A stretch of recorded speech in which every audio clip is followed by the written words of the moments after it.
They know better. Moral reasoning is hard. It's so hard, in fact, that most people do little moral reasoning. Instead, as Daniel Kahneman would expect, they perform a mental substitution.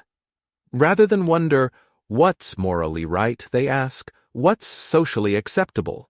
In decent societies, this seems fairly harmless.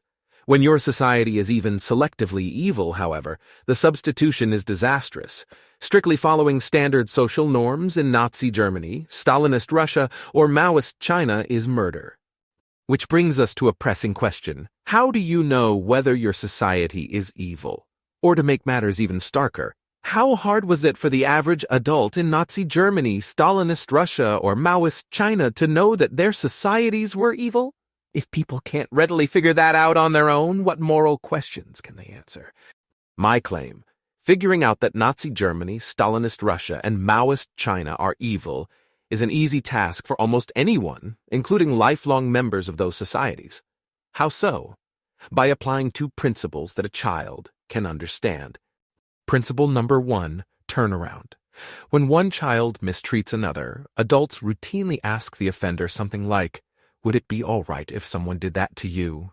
When you're faced with complex moral hypotheticals, this question won't get you far.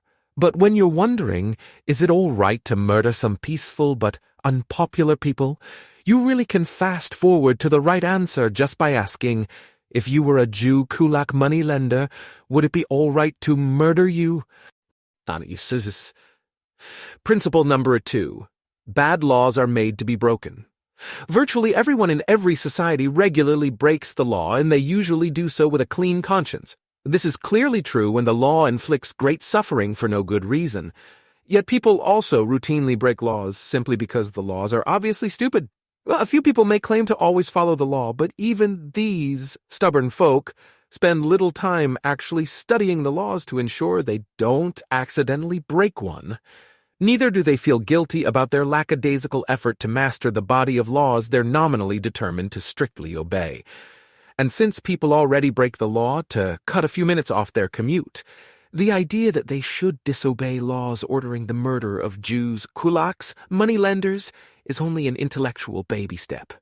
None of this means that ordinary people in Nazi Germany, Stalinist Russia, or Maoist China were morally obliged to die as martyrs.